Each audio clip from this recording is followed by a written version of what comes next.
Welcome, everybody, to another episode of Sunday School Dropouts podcast. We are so excited to have you with us today. Yes, we are. This is, our first regular episode back of the new year. I know we had a story episode last week where we were talking about somebody's experience inside high control religion. This is our first kind of like regular episode. And I just realized this is the last episode of our touchstone topics, which we started all the way back in September, but, kind of had to take a little break because we had the elections and then we had the holidays. And so I'm excited today to, finish that up because we've got a great guest and a great conversation to talk all about spiritual trauma and abuse. So let's talk about that in a second. But before we do, I just want to let people know, it's the new year. You've just been through the holidays. You've just been through, a crazy election cycle. You've been spending time with, friends and family doing who knows what. You might be feeling a little bit down or in need of some support. So I just want to remind you that we at the Center for Trauma Resolution and Recovery are accepting new clients. We have some really, really amazing practitioners that have room in their schedules. We specialize in things like religious trauma, spiritual abuse, adverse religious experiences, purity culture, fundamentalism, grief, emotions, narcissism, relationships, all the things. We specialize in all of that. And there's incredible practitioners that are ready and excited to work with you. So you can go to our website, traumaresolutionandrecovery.com. There's a little button that says start working with a practitioner today. And you can schedule your free inquiry call with a practitioner of your choice. So if you're needing a little bit of support, make sure you do that. And we are excited to be walking alongside you. Yeah, I am very excited about who our guest is today. I think everyone will really enjoy this guest and the conversation we had. So Dr. Hillary McBride is going to join us today. And we will just be talking, all things spiritual trauma and just trauma in general, really. Really looking forward to this. Really looking forward to this one. I think it's a great conversation because, we've had these conversations before of like, what is spiritual abuse? How is it different than adverse religious experiences?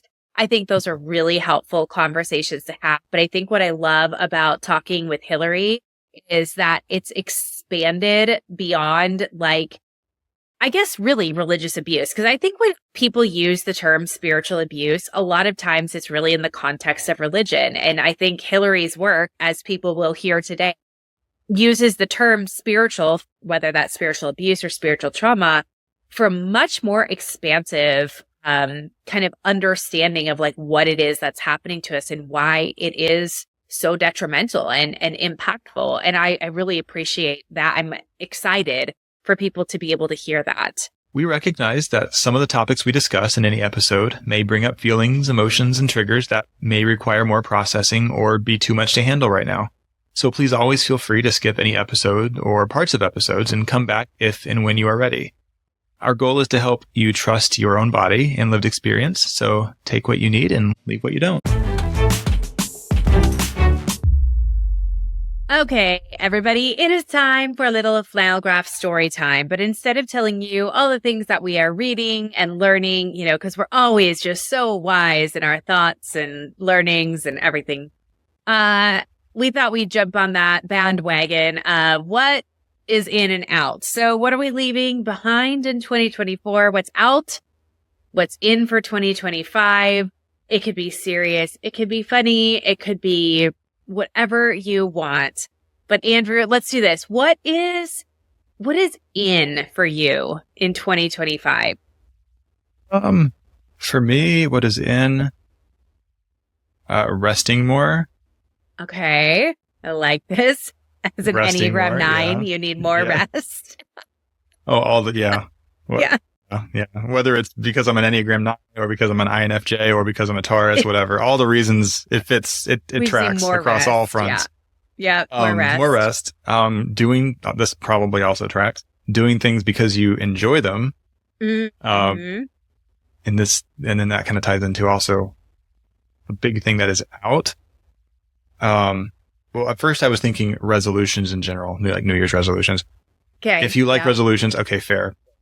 What I was really getting at is resolutions that are based on other people's values and expectations. Yeah. Because fuck that. Mm-hmm. Um, Yeah. I'm definitely done it. spending bandwidth doing things based on, other people's expectations and hopes and wants, and, do things because you enjoy them, or don't do them if you don't care. Yeah. The choice is yours. What's something you've done, like a resolution that you did even though you didn't want to? Reading the Bible through an ear. I was thinking that same thing. Except I wanted more than once. Yeah.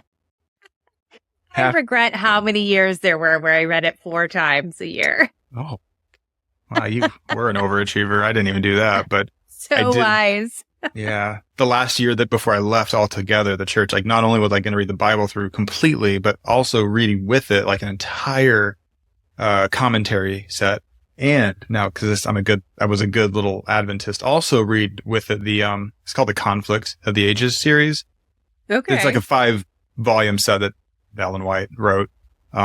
Anyway, the more notable books of which are called The Desire of Ages, about the life of Christ, and then The Great Controversy, which is like end times, according to Seventh-day Adventists, of course. Okay. So, did you meet that goal? No, I burned out in April and haven't read the Bible since. That was 2014, by the way. Yeah, that's serious. That was like a watershed moment. That was like the year I was reading more than I had ever studied, like ever. And mid-April, I was just like, I kind of took a week break that turned into a month break that turned into me not going to seminary, going to a graduate program for clinical mental health counseling instead. I mean, the rest is history, as they say. It wasn't like an overnight change, but just one thing led to another, and I never went back. And a decade has gone by. Yeah. See, I mean, truthfully, it's coming up on 11 years this April. Yeah. Yeah. It's funny. I had a similar thing happen in terms of like the rigor that I was going to have of like reading the Bible and whatever. I was doing, a fast and everything. And then, I took a break. And this would have been in like March of 2012. And that was it. 13 years ago. Anyways. Wow. Okay. Any other ins and outs for this year? I mean, I think thematically the ones I said, those are the big ones. I mean, obviously I'm not getting into super specifics, but just doing more of what I want to do and less of things that are based on other people really is the big one. It. I mean, I could get into more specifics. Like one thing I'm wanting to do more of, but I'm not putting a specific measurable thing to it. It's just writing more. I've really not done a lot of that in the last few years, but I do still consider myself a writer. I love it. And so one sort of official goal is like, I want to at least get mostly done with a draft and a proposal and actually start working with at least with an agent, if not an actual publishing house, but agent. We'll start one step at a time. So. All right. You guys heard it here. Andrew is writing a book this year. So we will be accountability buddies. Accountability buddies. Oh, that is a nice flow to it. That's a term that I stole from somebody else. But we will hold you accountable to that and make sure to check in. It's like, and if I haven't done it by New Year's Eve of this year, we will shame you vigorously. We will shame you and we will question your salvation. Well, that's fair. Yeah. That ship has sailed. I'll find something else. Yeah. Anyways. Yeah. What about you though? I feel like mine are a little bit more maybe lighthearted, funny. Anyways. Okay. So let's see. We'll do outs first. So what's out for leaving in 2024 is Doctors Who Don't Believe Me. So not working with you anymore. And I should also put an in for 2025 is like finding a way to like write a Yelp review on them. I just got to find the right place. Anyways, but outs, Doctors Who Don't Believe Me, not finishing books that I am reading if I don't like them. Outs, working before 9 a.m. Just not going to happen. I just don't do my best work. And then also random Amazon and Instagram purchases. Those are out. Crossing my fingers. You're like, I hope those are out, but we'll see. But They it might add be up. like Andrew's books where I would need an accountability. Fair enough. See. Just don't look at my my check ledger because, of course, I keep my checking book balance. Just kidding. I'm not 70. To say, do you actually?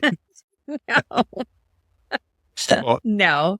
I have because- well, online I have- statements like because cool I have people. because I have family members who still literally write it all out. I mean, I'm just I do too, but they're all 70. Yeah, fair. Okay, what's in for this year is hard pants, which I will say I did this all of last year too, but I am like officially making it in because turns out that I am more efficient when I wear hard pants and not soft pants. So hard pants are in, as are working from coffee shops because I need to get out more, and sticking to a workday schedule, meaning I have a beginning and an end. This is an in for me. Dancing is going to be an in, like pole dancing.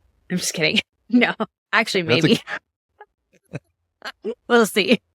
But dancing of all sorts and good skincare products. Why do I say that? Because my random Amazon and Instagram purchases from last year had me buying all the skincare products. So we will be using them this year. It's like I've stockpiled, so now I need to use the stuff. Exactly. So those are my ends for 2025. Oh, it sounds good. I love it. Yeah. Okay. That's great. So you're not a resolution person? Or I mean, are you like a word of the year person or? yeah, I like that. I like stuff like that. It's more like I like, I mean, if it works for you, but I'm definitely not so much of a resolution person because it's been my experience that the vast majority of resolutions will end in disappointment. So I'm like, don't set yourself up for failure in February. Just, I don't know, have something more like a trajectory that you're focused on and be flexible and creative about what that looks like as the year goes along rather than, Totally. being anxious about, I need to do this thing. So yeah, I'm not really a resolution person. Yeah. I used to be. I used to have so many resolutions. I mean, you're probably like assuming because I was reading the Bible like 4 times a year and all the things, like I would be hardcore. And that is true. I was hardcore in everything.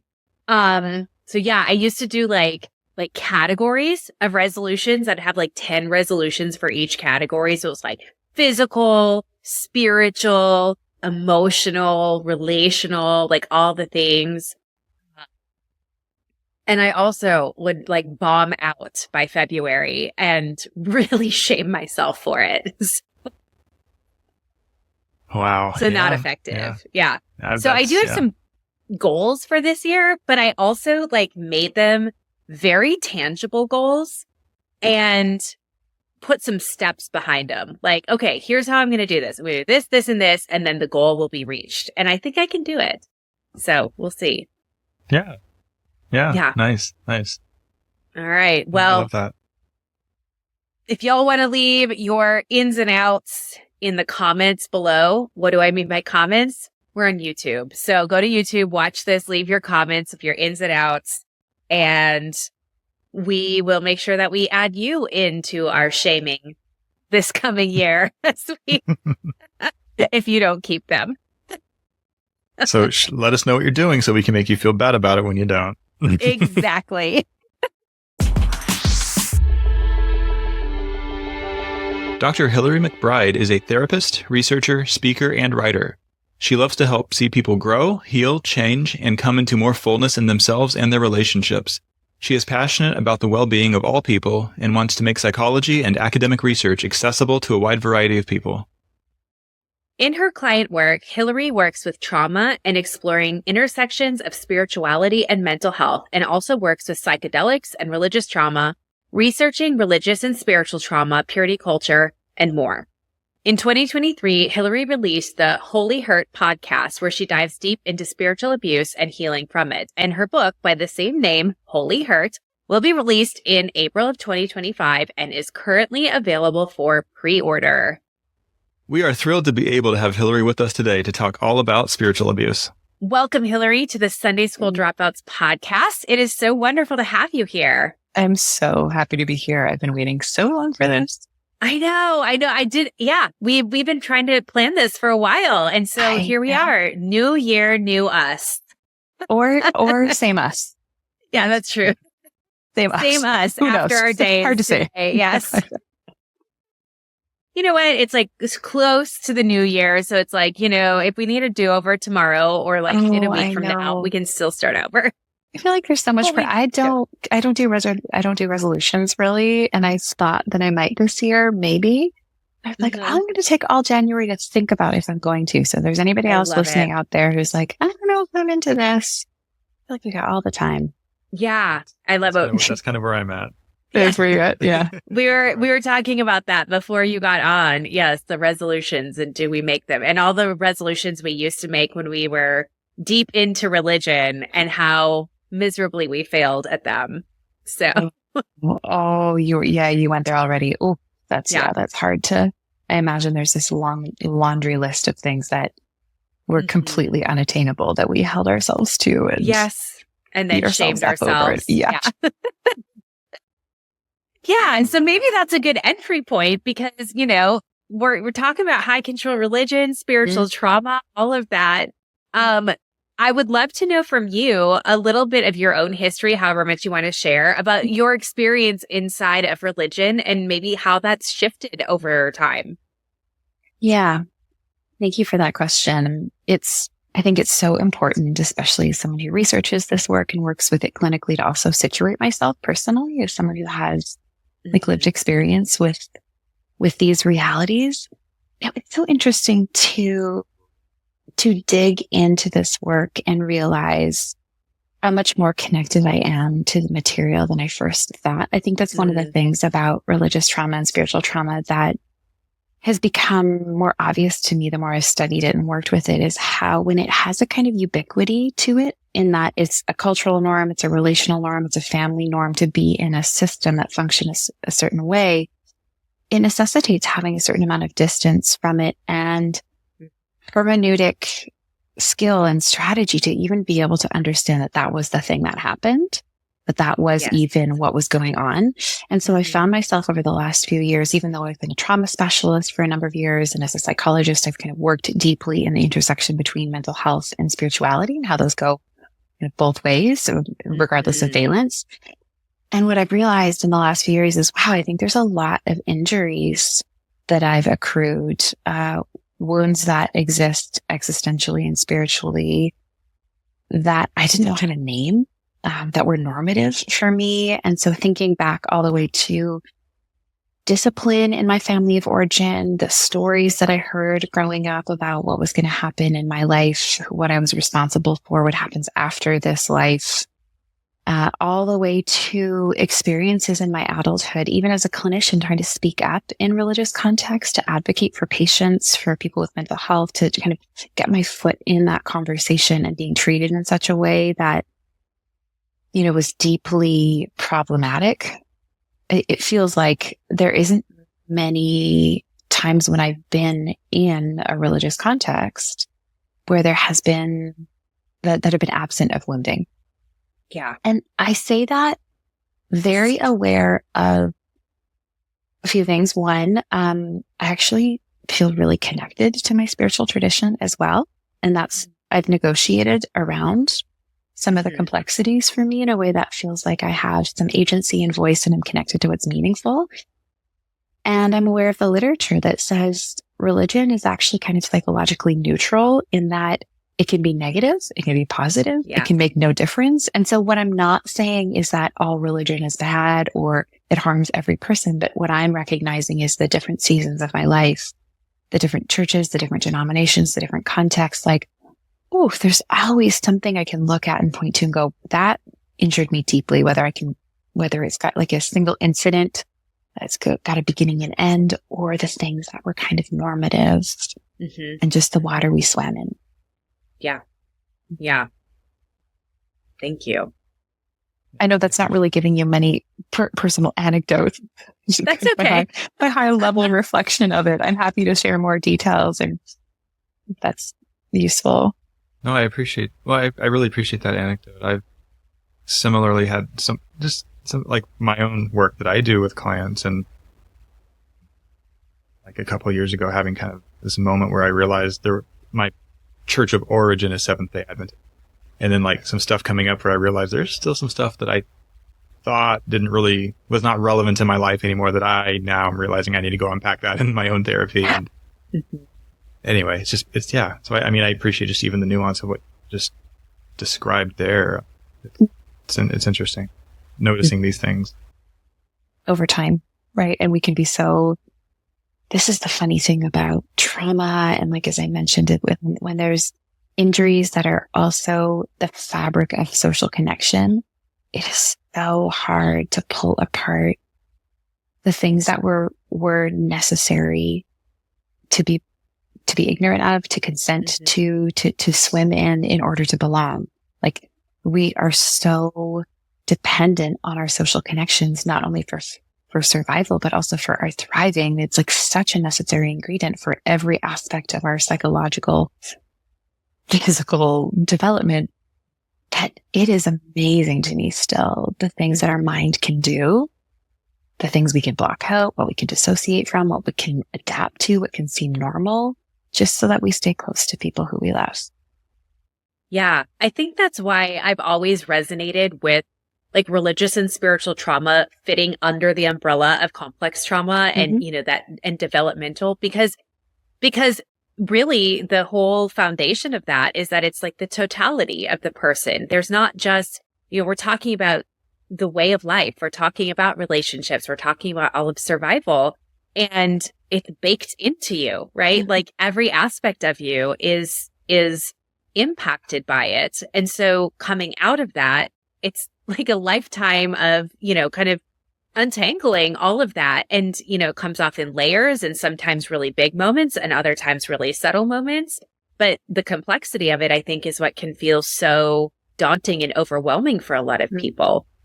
Mm-hmm. Yeah, that there's nowhere that isn't touched by it. Mm-hmm. It feels like, the metaphor that I often come back to is like a mirror or a glass or something like that. If you're to drop it in your kitchen and it hits the tile floor, like how long does it take to pick up every single piece of that, right? There's the microscopic shard that's under the fridge. It's going to take 30 years. You're going to the fridge has got to die, and then you got to pull it out and replace it. And you're like, there's that piece. And you might not even see it then. It feels like that's kind of the way that, I don't know if the glass is like maybe an integrated, coherent ego structure or sense of self, but it makes sense to me that when the fracturing at the core of who we are is so pervasive that there would be an effort to reclaim that would take, or remake, or remember ourselves. When I think about the actual word remembering, like putting back together, it would make sense that would take a lifetime. Absolutely. Absolutely. Yeah. Yeah. So I'm curious, you've talked a little bit about this intersection between mental health and spirituality. What could have got you into this work about researching, writing, and even seeing clients as it pertains to spiritual trauma? Mm-hmm. I think there's a couple things, and maybe I'll start with my own lived experience of mental health concerns. So I had an eating disorder for a long time. Eating disorders are these socially acceptable, often kind of at the edges before they meet these like clinical thresholds. They're kind of like how we are with food in North America and the way we are socialized to be with our bodies. So when I think back, it's like, oh, whoa, that kind of like the tail ends of that went on a lot longer than maybe where people could put their finger on. But my experience of struggling in a very, very acute way with my mental health concerns, and really feeling like the edges of reality were fraying, and my ability to function in the world was disappearing pretty actively at certain points. I remember having conversations with people in my faith community, key people whose opinion I respected and counted on and needed, who said, I don't know how you can keep doing what you're doing and call yourself a Christian. And I remember in those conversations feeling a couple things. One, like, ouch, you don't understand the complexity of how mental health and faith work. Mm-hmm. In fact, like I would argue now that so much of the way that I had been groomed to see my body within that religious context was actually perfect soil for an eating disorder to thrive. Mm-hmm. So instead of seeing the eating disorder as antithetical, right, to my religious tradition, I would actually argue like what they fed each other in this way. But that part, like, ouch, oh, you're misunderstanding. And then this other piece of feeling like, oh, someone finally saying it. Like, that's actually how I felt all along, is that that's what people think about me. But no one ever came out and said it. And you came out and said it. And now I know what you actually think. Mm. And for me, it cemented something about this complete poverty of language in the church around mental health, psychology, well-being, mind-body connection, right? There was so much for me in that moment that was emblematic of this larger thing that was happening in the culture of churches. And so that has really shaped my interest in the way these things work together. As we always say, like, research is research. But then there's in coming into my clinical work as a psychologist and treating patients and feeling like, wait a second, you're telling me these stories about church. You're telling me these stories about your religious context, but everything in terms of like symptom checklists and what we're treating and how it's manifesting is like, it's really giving, sound like, that sounds so cultural. It's giving complex trauma. It's giving profound psychopathology. Like, but wait a second, these things are overlapping and I don't have a theoretical schema to make sense of that. And yet the stories that you're telling me and what's happening right in front of me are showing me that these things are more overlapping, like on the Venn diagram. Yeah. Like, oh, there's a significant chunk that's overlapping. And so I think the beauty of me coming to this work is not just from a detached intellectual perspective, but rather like our bodies, my body, the bodies of the people who I've been working with have been telling the story that I think has been necessary to pay attention to, but in faith culture and then larger dominant culture where we've been taught to ignore bodies, that goes underground, right? It went underground for me. It goes underground for the people I'm working with. And to listen and go, whoa, I think what's happening in terms of our suffering is really telling this story about the truth of where the injury is and what's not working. And for me, a big part of my interest in this is just feeling like I really believe bodies. Like I really believe bodies tell the truth. I really believe bodies are a prophetic voice, maybe to use that language, in a sea of cultural narratives that really disembody us. Mm-hmm. I'm curious, like on that note, I'm curious to hear your take on what are some of the differences you would say there are from spiritual abuse compared with other kinds of abuse. Well, obviously, like the way that we define how the abuse is inflicted, administered, the route through which it makes contact with the person is defined by the descriptor that we often use. But I would say that there's something unique about spiritual abuse. And, almost I don't even want to say this because it feels kind of reductive. I was going to say spiritual abuse is unique in that it impacts every part of us, but I don't know that that's untrue about any other kind of abuse. I think that abuse, if we're to look at the self through a biopsychosocial spiritual model, wherein the mind and the body are not separate and self is not separate from other, and like actually we're existing in this ontological, we're conceptualizing ontologically that reality is both embodied and relational all the time, that I don't know if there's any abuse that doesn't impact every single part of us.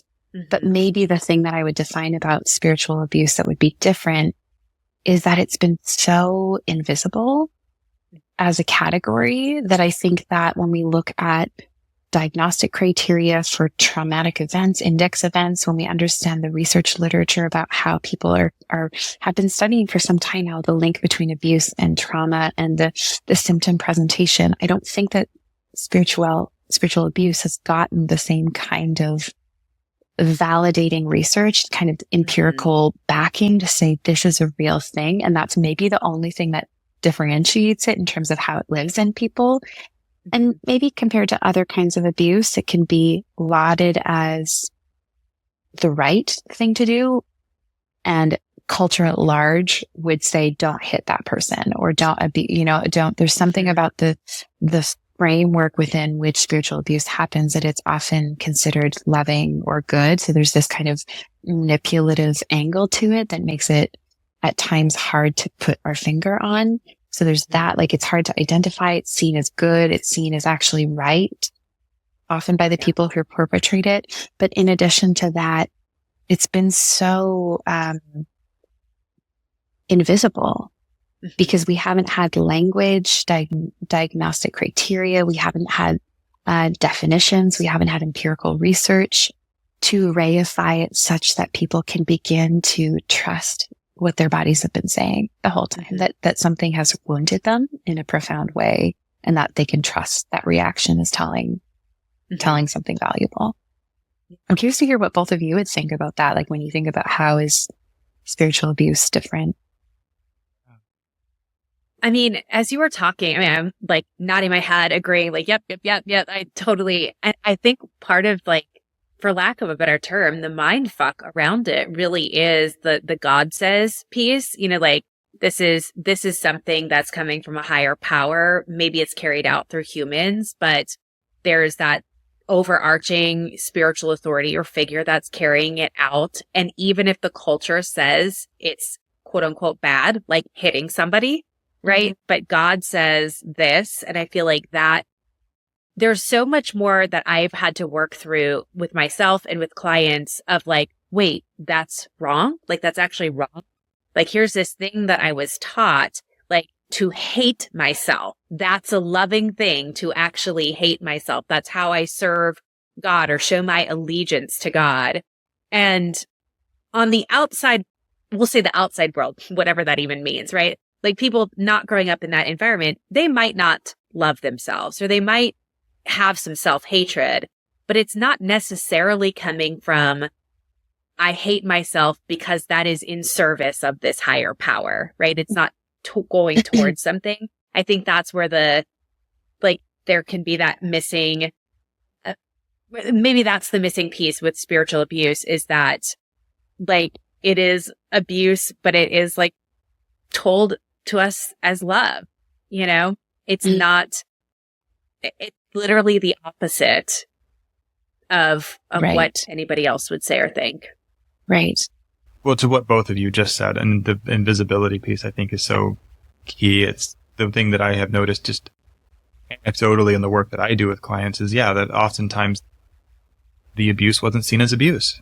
It was normalized. It was culturally normative. It was the closest thing I can think of to compare it to in another clinical setting is simply like when someone's recovering from narcissistic abuse, because oftentimes the abuser is maybe very charismatic, well-loved and respected by literally everybody else in their life. And so when they share their story, everybody's just looking at them like, what the hell are you talking about? Like, that wasn't my experience of this person at all. Like, are you serious? And, like, it's almost like that. And then it's like, it's like, did that really happen? Am I just, like, over dramatizing this? Like, maybe I'm just, something's wrong with me. The pathology isn't me. Like, this wasn't harmful what happened. I just maybe blowing it out of proportion because of something in myself.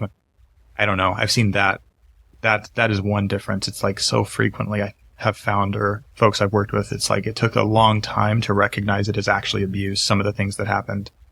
And I'm not sure if that's always consistent. Again, it's just personal anecdote, but I have noticed that. Right. I'm almost more interested in the question, though, as we're sitting in this, not like how is it different, but how is it the same? Because I think that there's more utility in asking for an overlapping conceptualization in a way that it just allows all of it to be awful. Yeah. Yeah. Like, I think, as I'm listening to us talk, I'm like, oh, but I think sometimes in families of origin, when people are severely abused, there is a sense of like, no, I have to believe this is good in order to stay close to the people who are caring for me. But maybe at some point they can leave a relationship with the abuser. Whereas if the abuser's everywhere, you can't get away necessarily, right? In terms of the omnipresent, exactly, assumption about God. But it's like, I actually want I want in service of anyone who's been abused ever for us to see how they are the same. Because I think what it highlights is, again, the way that as a human being, we like to schism off parts of ourselves as a strategy to fragment away from what's hurt us most. But I wonder if that's actually part of what spiritual abuse has done to us, not just individually, but culturally. When I look at the impact of colonization and the spiritual abuse of residential schools and colonization in terms of fracturing us from each other and from the land, I think that even conceptualizing abuse, all kinds of abuse in a way as fragmenting us. Yeah. I'm going to say equally, but like injuries touch every place of us because we are not actually fragmented as much as we have been taught to believe. That there's something that feels kind of like, in a strange backwards way, puts it together to say there's no part of us that goes unwounded when we are wounded in any way. Yeah. When we look at things through an embodiment lens, I think that's like the conclusion you have to come to. Right. Yeah, exactly. So on that, you use the word or the term spiritual trauma a lot. I know that's something you're passionate about. How would you kind of describe that to somebody, or how would you notice that in a client of yours to say, hey, this is maybe something that you are navigating that you might need some extra support through? Yeah. It's an interesting segue from what we were just talking about, because I think of spirituality as this inborn longing or desire to be connected to people, to a more full expression of ourselves, and to ultimate reality, whatever we decide that is: nature, God, universe, our kin. And so when if spirituality is this, it's planted in each of us from the get-go and is a fundamental feature of being human, then spiritual trauma, and maybe I'll define trauma too. I think of it as this, like, not only wounding, as the origin of the word suggests, but like a fragmenting out, like a fracturing of some sort, that the things that are meant to be connected get fractured from each other. So spiritual trauma, if I could define it in the most basic way, it would be a wound to the core feature of being human, which has us desiring to express ourselves, trust ourselves, be connected to life, to allow life to move through us as a body, as a mind, as a being, to feel a sense of longing around meaning making, and to be not alone in the meaning making process. And that really, again, like, allows us to make the claim, and I feel passionate about this, that all trauma is spiritual trauma. That, again, we don't get wounded in childhood sexual abuse and not also then have this injury to a sense of self, or to the, like, desire to trust people and be close and connected in a way that moves us into fullness of our expression. We don't survive interpersonal family violence and then effortlessly move through the world trusting people and feeling at ease in our ability to connect with what's around us. So understanding spiritual trauma, I think, through that lens also highlights not the events that occurred, which I think allow us to, in some cases, minimize what happened. Oh, it was just that, that one event, or it was just that community, or it was just that church, or just that leader, but to really look at and privilege the lived experience of how the injury tells itself in the being of the person. And so that, I think, allows us to say, oh yeah, you were in an abusive family environment. Yeah, of course. There's an injury to your spirituality. There's an injury to the way that you move through the world and trust yourself and trust others.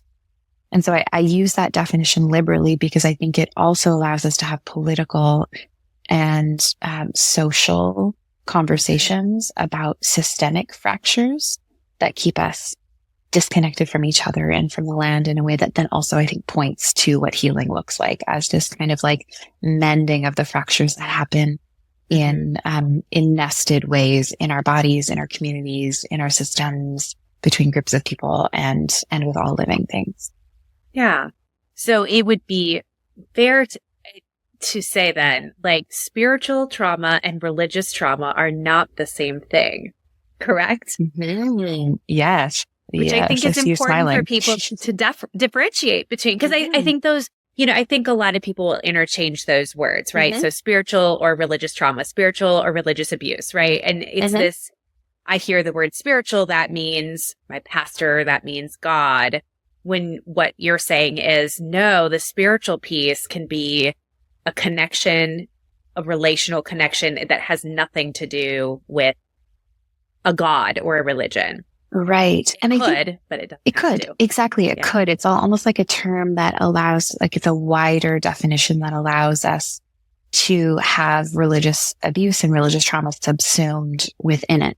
But I think it really allows us to also ask questions about the complexity of how people engage in meaning making that happens outside of religion. Like, I'm thinking about a case in which somebody prayed, thinking of someone's narrative, someone was praying for things to go well, right? Praying for God to bless them, trying to be good. There's abuse by a soccer coach, and the child, left without anyone to help make sense and make meaning as that in a way that organized the experience, interprets that as, interprets it through a spiritual lens. There was no religious figure involved necessarily, but the person's meaning making system was such that they were left to assume the only reason this happened is because I'm bad and because, God wanted this to happen to me. Yeah. And so we have that, like, the way that spiritual trauma and spirituality, right? Meaning making, that this thrust that we have to make sense of the beautiful and the painful things in our life, like, permeates every dimension of being human, including the things that sit inside of and outside of religion. Actually, that is like the perfect segue to another question that I have, and that is, how does spiritual trauma and childhood developmental trauma correlate? I think, as we've been talking about, I think that they're fairly overlapping. I don't know anybody who experiences childhood trauma whose worldview around the ability to move into society and trust themselves isn't ruptured in some way. I think that they're extremely overlapping, and there's a reason for that. I mean, in childhood, we are so dependent on the connections that we have around us to help us organize our world and help us create a coherent self-structure, even like down to the biological function of our anatomy, to have the midline structures of our neuroanatomy coherently integrate in such a way that we have a stable autobiographical narrative. Like, that is dependent on relational experiences which help us make sense of our world. And so, because of how dependent we are on relationship for identity development, really throughout our life, but the critical period of the young years, it's even more important. I don't know if those pieces of pain or those places of pain or the experiences that we have during our development can do anything but fracture our spirituality, including, like, we would talk about a defining feature of trauma being a shattered assumption about the world. And so that can happen at any stage of development. But if you never even had a chance to build an assumption upon which you could hold your reality, and the ground floor of your engagement with reality is something fractured, it's really hard to rebuild something when there's some, right? Like, I think about this as, gosh, there's a couple people I've worked with who have said it so beautifully. Like, how do I go back to something I never had? Where so many single incident traumas have a before, during, and after, a pre, peri, and post of trauma, but with developmental, chronic, ubiquitous spiritual fractures, including some religious experiences of religious abuse, there's no sense of having ever met a stable, safe, secure sense of self. I'm just thinking aloud here. So what do we do with that when that unstable base is, characterized by, say, like a high control religious environment where there's a lot of religious abuse that's happening, adverse religious experiences? and we're being told, hey, this is how God wants it, by the way, then you get out of that and, we are recognizing the obvious fracturing. Like, is there hope for that person? I mean, I'm going like, that's us too, so Right, like, right. Exactly. I hope there is, because I hope there's hope for me. So, yeah. It's like a kind of backwards way of thinking about it, maybe, or like it's a twist on what we might initially assume. But I think that the assumption that there's no trauma that doesn't impact every part of us is actually secretly a message of hope, because it implies that we're actually more integrated at our core than maybe we've even been led to believe. Like, just the story is one that's fractured, but that if we can experience physiological reactions to, religious narratives, what that tells us is that there's no such thing as a mind-body disconnect. There's no such thing as a spirit, mind, body, society disconnect. Like, it's actually all connected. So there's something, if we look for it, it's like a gem buried deeply in there, that the way our bodies react to everything, the way every part of us connects to every other part of us, shows us that there is no way we can ever be fundamentally broken apart, even if we just learned to believe that we are. And I think because of the way that we are so dependent on other people's bodies and nervous systems through the lifespan in order to organize our experiences, the key for relationship as this reorganizing structure, I think is way more hopeful than maybe we know at first. Like, yes, people can be places of pain for us, but the reason that they are is because we're so dependent on people to survive, that if we can get around the right relational container, then our system has the ability to work itself out, and bodies do too. I mean, one thing that I've gotten into lots in the last few years, and this comes from a theory utilized, I mean, it's all over the place, but primarily we talk about it in the psychedelic somatic world. It's something called the homeostatic self-correcting mechanism, which is that nervous systems are organized to self-correct. When they're in the right container, they know how to metabolize the charge, be with the intensity, work things out, and find their way to the other side. Is it messy as hell? Yeah. And does it often mean there's some kind of like reenactment that's happening as people project and feel the terror that they felt all that time and then find their way through? Yes. But bodies are interested in the long game. And I think that when we have been scared and are desperate for a way through, and perhaps have been taught that moment to moment, every single minute of what we do has eternal implications, we forget that bodies are temporality. They are the long linearity of time and exist in a circularity that defies our like narrow androcentric linear perspective of time and bodies. And to remember, my body is invested in my freedom and my flourishing, even when I haven't known how to organize cognitively towards it. It's an incredibly helpful thing to get around the science, right? To get around people, to get around the science, and to have these like new ways of understanding that bodies never betray us, right? The most that happens is that they tell the story of what it's been like to be us. And that's, I was going to say they're responding to the environment or the remembering of the environment. Yeah. Exactly. Yeah. So I think embodiment is a way through relationships. I mean, I'm just kind of like bringing in some of these different doorways, new meaning making structures, being around people who found a way through, whose nervous systems can inspire us to see that we won't be stuck forever. Essentially, though, it has to look different than it did before, which is probably all cognitive, all alone, perfectionistic, all sorts of pressure and weight resting on every moment to moment decision. Like, we really have to see that the mending is going to look the opposite as the fracturing. Yeah. I think that's so important. You've talked a lot about relationships, being so central to a healing process. Can you speak more to that? Like, why that is?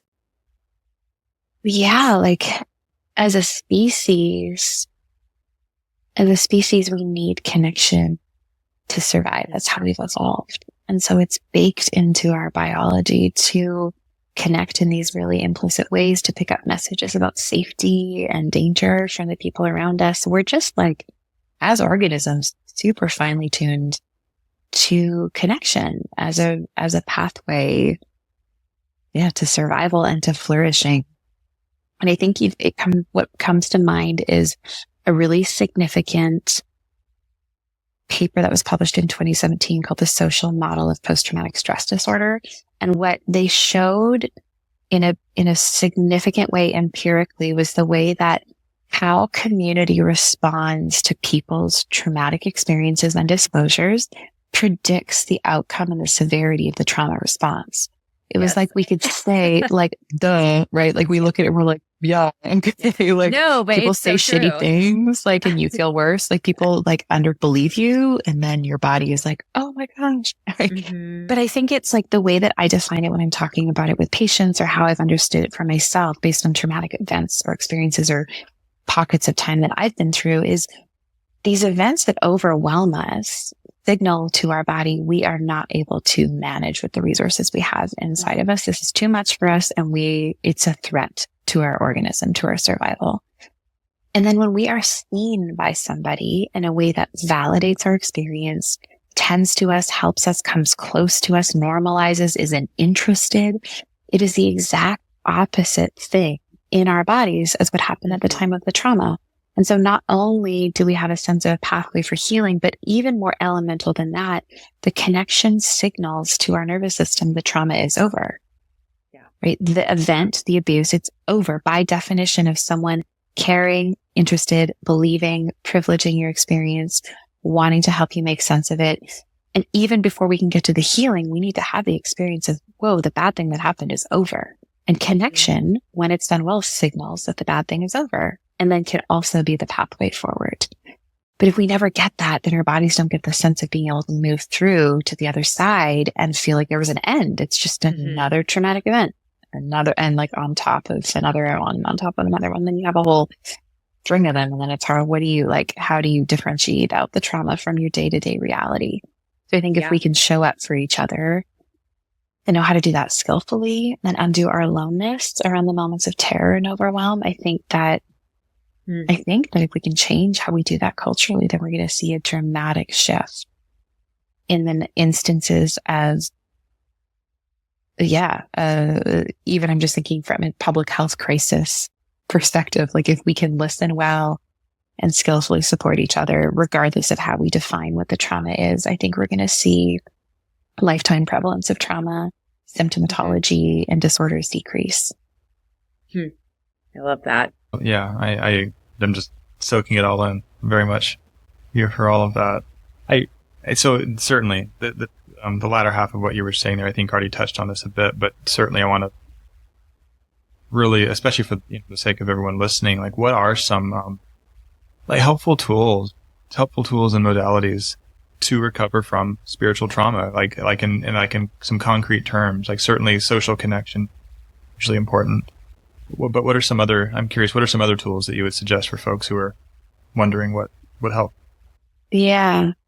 I like to make use of, it's almost like a first order change, second order change kind of thing when we're conceptualizing like how to do healing and you're coming out of high demand, high control religion, where there's probably like a high degree of rigidity around behaviors, outsourced authority to other people. I think that we can actually capitalize or like make use of that in the healing process by getting people to like read literature. If they've already been studying books for a long time and that's in their rhythm, like great, read some books. Like I love prescribing bibliotherapy to people and say, here are some great books. Like you're used to having a reading practice and a journaling practice. Let's use that, right? Like it's almost like you want to walk through the door that's open at first and then start to begin to do some of the deeper work. Because I find for people who come from these religious contexts or just have spiritual trauma, as we talked about, it can happen in lots of different contexts and pathways. It can sometimes be hard to get people to buy into the deeper level of change because there's so much fear about going inside. There's so much fear about the body that allowing people to work with the door that's open, I think like, let's make use of that. But I think, like distress tolerance is really important. Looking at connecting with the body, beginning to trust the body. And for some people who have a lot of fear around the body and a lot of fear of spiritual practices, even like meditation or mindfulness, finding the way into the body that feels most accessible, and sometimes breath is a good way in, not always, but that can be it. Or like movement practices where people will say like, oh, I can walk, like I can go on a forest walk, and using movement as a way to connect with the body, even if it doesn't feel like it's for therapy or, spiritual in some way, even be able to discharge intensity, getting people to move energy through their body and to have a sense of their body is having cues, which is strange to think about given that we should all be connected to them.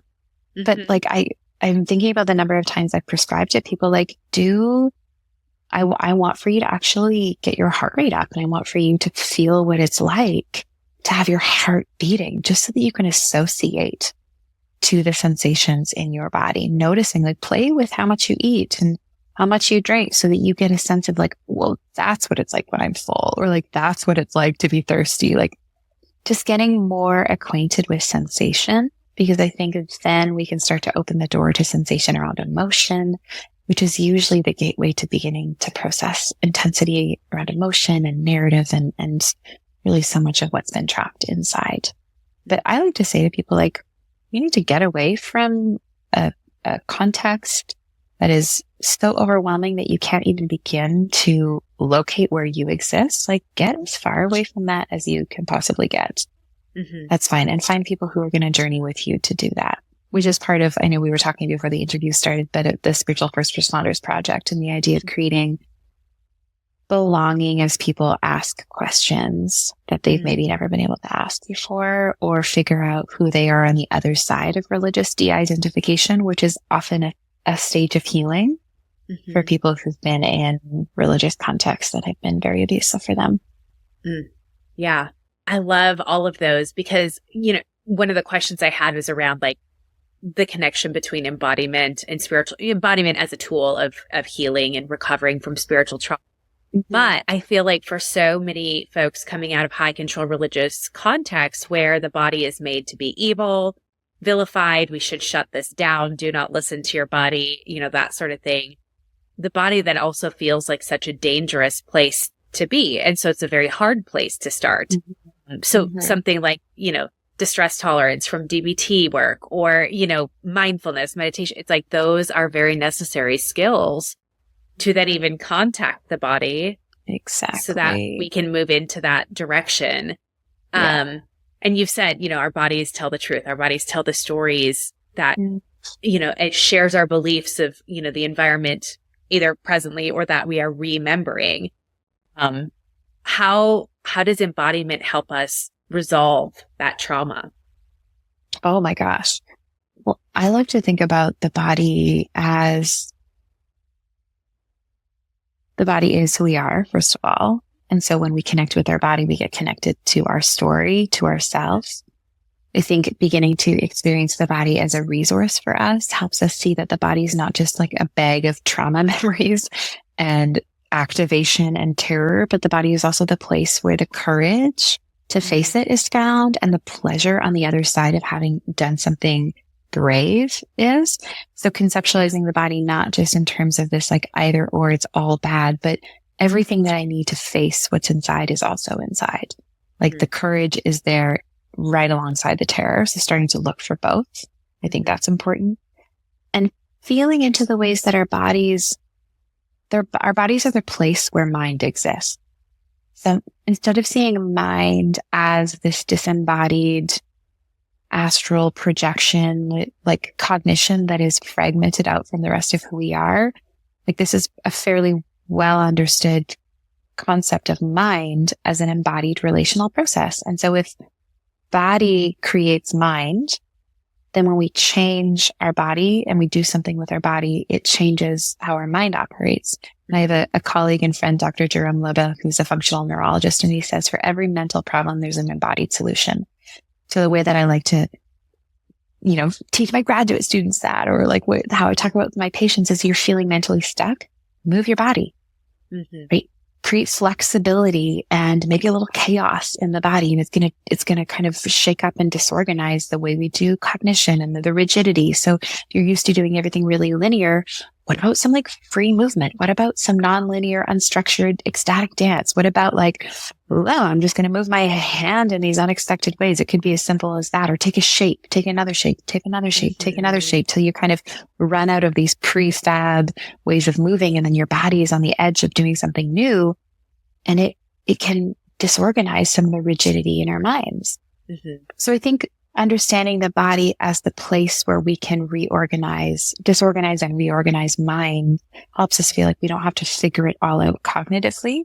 I mean, I think of the people who come out of religious abuse environments and just the way that there's so much fixation on apologetics and having a right argument and understanding everything and getting ahead of what the arguments are, doing somatic work where it's not even about really understanding the thinking at all, when it's done in a safe and contained way, can help a person remember themselves. Yeah. I love that. Whenever this was, probably like 15 years ago now, I bought a pack of index cards and wrote out like as many beliefs as I could that, it's a 200 pack index cards. I wrote 200 different beliefs and I laid them all out. And I was like, all right, I just need to not believe all of these things and change it to something else. And then I'll be good. And I was like, this is overwhelming, but I can do it.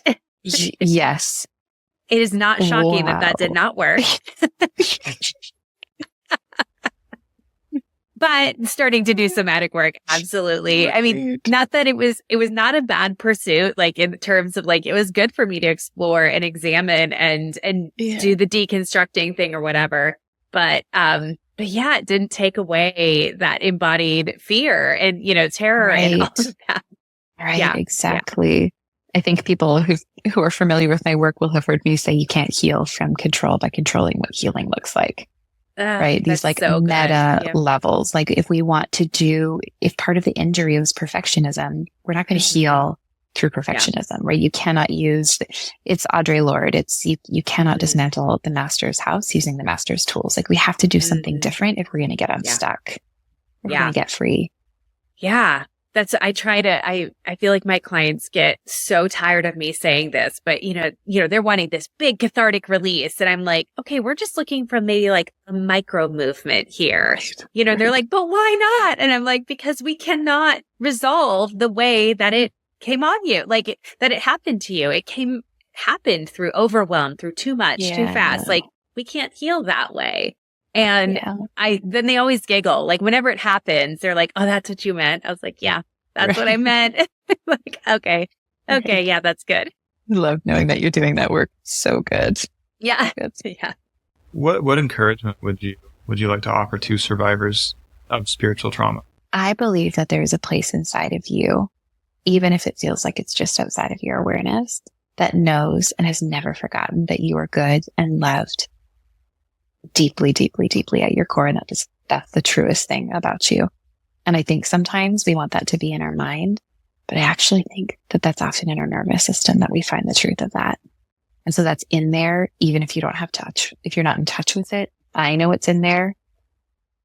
I believe it's in there, and I'll hold on to that belief and the truth of that until you can. You love that.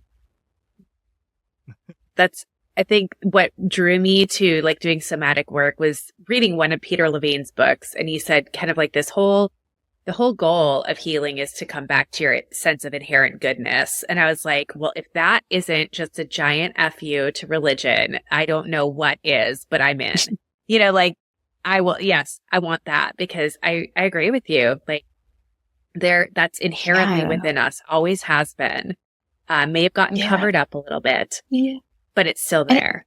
It makes me feel so drawn to the religious traditions that are saying that, or the denominations, like the people who knew that and never stopped saying it. I mean, they're not the loudest voice in North America, right? They're not the loudest voice in terms of like what we hear.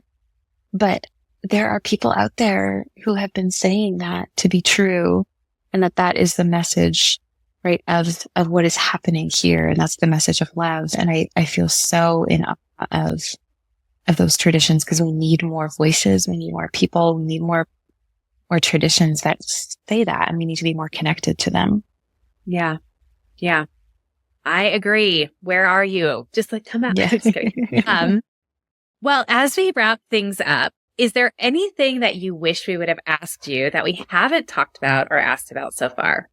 Well, this would be like a whole other conversation. And so I'll just say, like, I love talking about it, but we're on the edge of doing some research related to religious trauma and psychedelic work. I love it. And the relationship between those as a way that people, can explore the wounds, connect to their bodies, and connect to their innate goodness. It's like the research is pretty promising. And so doing some more of that feels exciting. And of course, like in a setting where there is safety and skill and legality and support around it, that's not necessarily someone just taking a little baggie of mushrooms at a music festival and then all of their spiritual trauma is healed. Right. Yeah. With a buddy who's high on something else. No, we're talking about a different context, but I love talking about that. And so maybe in the future we can come back to that. I love it. Like, I'm so curious to hear that research, because whenever I was in my PhD program, that's when they were first starting to allow just like psychedelics in a therapeutic context. And to see how fast that research has been able to move in terms of its effectiveness and how we can use it is incredible. So I am very excited to hear about using that with religious trauma. I think that could be incredible. Yeah. Thanks so much for your questions. It was so good to be with you both today. Thanks everyone who's listening. Yeah. Well, tell people where they can find you if they want to learn more about the work that you're doing, or maybe you want to pre-order your book or anything like that. Oh, I see what you did there. Thank you for that. Yes. So I'm on Instagram a lot, Hillary Leanna McBride. I've got a podcast of my own. We're having another season coming out this spring 2025, called Other People's Problems is the season. And it's all psychedelic psychotherapy this season. So it's kind of a different season. So there's that coming out. I've got a book called Holy Hurt coming out, which is all about spiritual trauma. And you'll hear some of Laura's work in that book. That's right. I forgot. And and we had an interview for it too. Yeah. So lovers of your work will be familiar with some things in there. And, I've got a bunch of other books out. You can find me on my website, HillaryLMcBride.com. And, I think that's all I have to say. I'm weakest in the area of self-promotion, so I always leave things out. But usually if I think there's something important, I talk about it on my website or on Instagram. Well, we'll make sure to include all the links for websites, pre-order, Instagram, all the things. It's been great to have you on today. And we will definitely have you on to hear all about psychedelics and religious trauma. We're going to need the update on that. And, all the good things. So thank you so much. Lovely. Thank you, Hillary. Well, I really enjoyed that conversation that we had. Yeah. With Dr. Hillary McBride. It was just, I don't know. It was, the way that she framed trauma, just in general, not even about spiritual trauma specifically, but trauma in general. I think it's just such a breath of fresh air, honestly. Mm-hmm. Yeah. So. Yeah. I really, I'm always hesitant to say that like all people have trauma, like whatever. I don't love that, but I do really connect to the idea of like all trauma could be spiritual trauma, just in the sense of like looking at spirituality outside of the lens of religion. I mean, obviously religion can be included in there, but looking at it from a much larger lens as like this really core part of who we are and the injury that happens. And so, while I don't know that and Hillary didn't say this, but like, I don't know that I would say, everybody has trauma, but I do think I agree with that idea that all trauma is spiritual. Mm-hmm. Yeah, that seems to resonate. I don't know. Maybe I'll change my mind at some point, but I think that feels really connected. Yeah, I think so. I mean, thinking about that, I would agree with that statement. I mean, just recognizing what trauma does and then like what Hillary was talking about with kind of this fragmentation and how that, and no, I think that's accurate to say that. Yeah. Yeah. Yeah. So yeah, I love like it. that.